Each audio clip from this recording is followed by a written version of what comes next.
Dumating na po sa Office of the President ang panukalang batas na term setting bill at pinadala po sa Commission on Election kay Chairman George Garcia ang kopya at hiningan sila ng opinion or komento about sa term setting bill.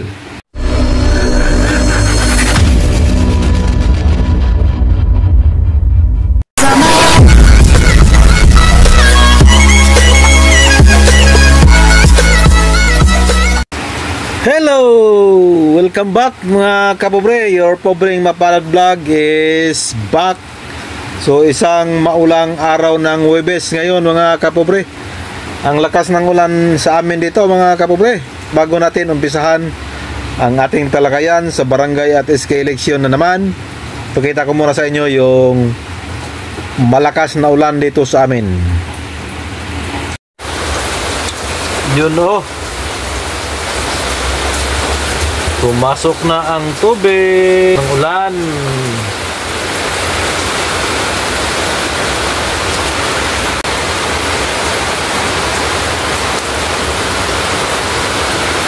So, yun po. Pinakita ko lang po sa inyo ang sitwasyon sa amin dito sa Southern Leyte. Maulan po dito ngayon mga kapobre, kaya ingat-ingat po tayo. Mga estudyante, magdala ng payong panangga sa ulan. So, ito na po mga kapobre, pag-usapan na po natin yung barangay at SK election. So, kahapon ay nagbigay ng pahayag si COMELEC Chairman George Garcia na dumating na po sa Office of the President ang panukalang batas na term setting bill at pinadala po sa Commission on Election kay Chairman George Garcia ang kopya at hiningan sila ng opinion or komento about sa term setting bill. Sabi naman ni COMELEC Chairman, wala po silang pakialam dyan or wala silang hold dyan kasi nga nasa mga senador at congressman yon. Pero ganun pa man, dahil nga humingi ng opinion or komento ang Office of the President sa COMELEC, ngayon din mismo daw ay ipapadala nila ang kanilang response kung ano daw ang masasabi ng commission about sa term setting bill. So ito po, panoorin po natin ang pahayag ni COMELEC Chairman George Garcia. Here we go. Sumulat na rin sa atin, may natanggap din tayong sulat mula sa Palasyo ng Malacanang. Pino-forward sa atin yung mismong panukalang batas tungkol sa pagpapa-extend ng termino ng barangay at sangguniang kabataan. Kasama na rin yung mismong humihingi sa amin sa komisyon ng comment. Ano masasabi ng COMELEC tungkol sa panukalang batas na yan? Katatanggap lang namin kanina at ngayong hapon, ipapadala rin natin kaagad yung kasagutan o response ng Commission Election sa naturang liham sa atin ng Office of the President. Pero general sentiments, Chair, can you share to us kung ano yung possible na magiging naman ang letter na ito response sa Malacanang regarding dun sa BSP? Siyempre po kasi yan ay isang absolute prerogative ng Executive at saka Legislative Department. Sinabi natin that we are fully aware na ito ay isang absolute prerogative ng political departments ng gobyerno. Ang COMELEC ay wala pong pakialam o wala po kaming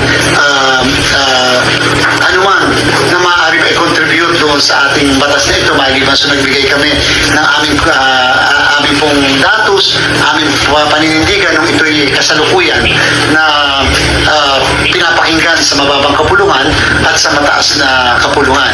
So yun lang po sinabi namin. At sa bandang huli, kung ano man, naghahanda po ang COMELEC COMELEC sa ating pong barangay and SK election kung ito man ay matutuloy sa December 1. Sinabi rin namin na talagang hard-pressed po ang COMELEC sa panahon dahil nga kami po'y nandun din sa paghahanda para sa Bangsamoro parliamentary election na tuloy. Hanggang ngayon, wala pa rin po na batas patungkol sa redistribution.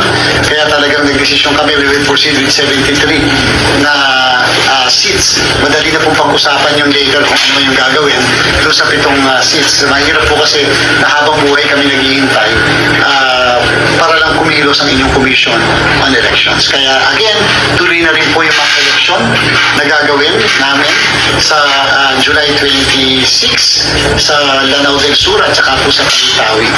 And therefore, kasunod na po dyan yung mga iba't iba pang mga test na gagawin ng commission election. So yun po mismo, galing na po mismo sa bibig ni COMELEC Chairman George Garcia na pinadala sa kanila ang kopya ng term setting bill na napagkasunduan ng Kongreso at Senado. So ito na po, opinion na naman tayo mga kapobre. Sariling opinion ko to mga kapobre, dahil nga hininga ng komento or opinion ang COMELEC, mismo ang Office of the President gustong marinig ang komento ng COMELEC. Siguro pag magbigay ng komento ang COMELEC, sabihin nila doon na sa akin lang to, huwag kayong magagalit. Panigurado ang response ng COMELEC doon ay postpone muna ang December 1, 2025 barangay at SK election. Sa kadahilanan na focus po sila ngayon sa Bangsamoro parliamentary election this coming October. So sinabi nga dyan niya sa kanyang pahayag na pag matuloy daw yung barangay at SK election is high risk na po ang komisyon. Kasi nga nakatutok sila sa parliamentary election ng Bangsamoro. So sa akin lang opinion, sa aking pananaw, panigurado ang komento ng COMELEC ay i-postpone muna ang barangay at SK election sa December 1, 2025 at bigyang pansin, bigyang tuon ang eleksyon ng BARM. So yun lang po ang sa akin. Kasi alam ko naman na hindi yan basta-basta pag mag-eleksyon. Madami ang kakailanganin yan. At alam natin, kahit sino man ang magsasabi, gahol na po sa oras yan. Anong pitsa, ng buwan ngayon? July, mag-August, September, so ilang buwan na lang. So hindi yan basta-basta, magprinta pa ng baluta. Madami pa ang gagawin ng komisyon. Pero ganun pa man, sinabi din ni Chairman George Garcia, pag natuloy wala silang magagawa, kailangan nilang gawin ang kanilang trabaho. Pero sa tingin ko, kung hininga ng komento ang COMELEC, panigurado i-postpone nila yan kasi nga may eleksyon sa Bangsamoro. So yan po, hintayin na lang natin kung ano ang kanilang magiging komento. Kaya ang Pangulo naghingi ng komento at opinion mula sa COMELEC ay ang COMELEC naman kasi ang gagawa niyan. Sila ang magtatrabaho niyan. Kaya humingi ng opinion si Pangulo, ang Office of the President, kung kakayanin pa ba ng COMELEC na mag-eleksyon sa December 1. Kaya sabi ko, kung sa aking opinion lang, kung ako ang COMELEC, mahirap na yan, malabo yan kasi nga napaka-iksi na ng panahon at alam nila na kailangang tutukan ang eleksyon ng Bangsamoro. So antay-antay lang tayo mga kapobre. Hanggang ngayon wala pa po tayong naririnig na final na desisyon. Although yung ating pinagdadebatihan na hindi na-transmit ang bill na yan, ayan na po, legit na po, nandun na po sa opisina ng Presidente ang panukalang batas na yon. At confirm na din na binigyan na po ng kopya ang ating Commission on Election. So, antay pa rin tayo mga kapobre, wala tayong magawa kundi magantay. Ganun talaga.